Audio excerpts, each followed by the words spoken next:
Hi friends, எல்லோருக்கும் வணக்கம். Welcome to நித்தம் ஒரு சமையல். இன்றைக்கி ஒரு இன்ட்ரெஸ்டிங்கான ரெசிபி நம்ம பார்க்க போகிறோம். பப்படம் லவர்ஸ் யாராவது இருக்கீங்களா? உங்களுக்கு தான் இந்த ரெசிபி. ஆமாங்க, பப்பட துவையல் தான் நம்ம பார்க்க போகிறோம். வாங்க வீடியோக்குள்ளே போகலாம். வீடியோக்குள்ளே போகிறதுக்கு முன்னாடி நம்ம சேனலை சப்ஸ்கிரைப் பண்ணாதவங்க சப்ஸ்கிரைப் பண்ணிடுங்க. அப்போ தான் எங்கள் வீட்டோட வெரைட்டி ரெசிபிஸ் எல்லாம் உங்களுக்கு நோட்டிஃபிகேஷனாக வரும்.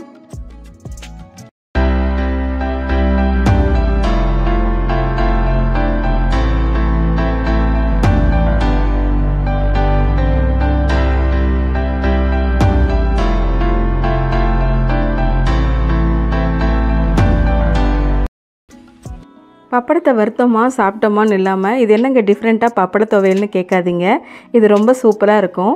இதுக்கு அரை மூடி தேங்காய் நான் எடுத்து வச்சுருக்கேன். ஒரு 7-8 சின்ன வெங்காயம், அதே மாதிரி ஒரு 7 பல் பூண்டு, 3 சிவப்பு மிளகாய், கொஞ்சம் கருவேப்பிலை, கொஞ்சமாக புளி, அப்புறம் இதுக்கு தேவையான உப்பு எடுத்து வச்சுருக்கேன். ஒரு 4 பப்படத்தை வறுத்து அதையும் தனியாக எடுத்து வச்சுருக்கேன். ஒரு மிக்ஸி ஜாரில் இது எல்லாத்தையும் சேர்த்துட்டு இதுக்கு கொஞ்சமாக தண்ணி சேர்த்து நம்ம அரைச்சிக்கலாம். இது 3/4 பாகம் அரைஞ்சதுக்கப்புறமா நம்ம இது கூட வறுத்து வச்சுக்கிற பப்படத்தையும் கட் பண்ணி சேர்த்துக்கலாம்.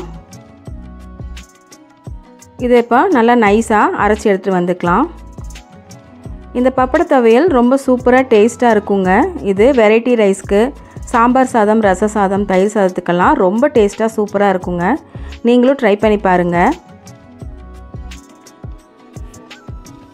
பப்படத்தை இந்த மாதிரியும் ஒரு துவையல் பண்ணி நீங்கள் சாப்பிட்டு பாருங்கள். இந்த வீடியோ உங்களுக்கு பிடிச்சிருந்துன்னா லைக் பண்ணுங்கள், ஷேர் பண்ணுங்கள், சப்ஸ்கிரைப் பண்ணுங்கள்.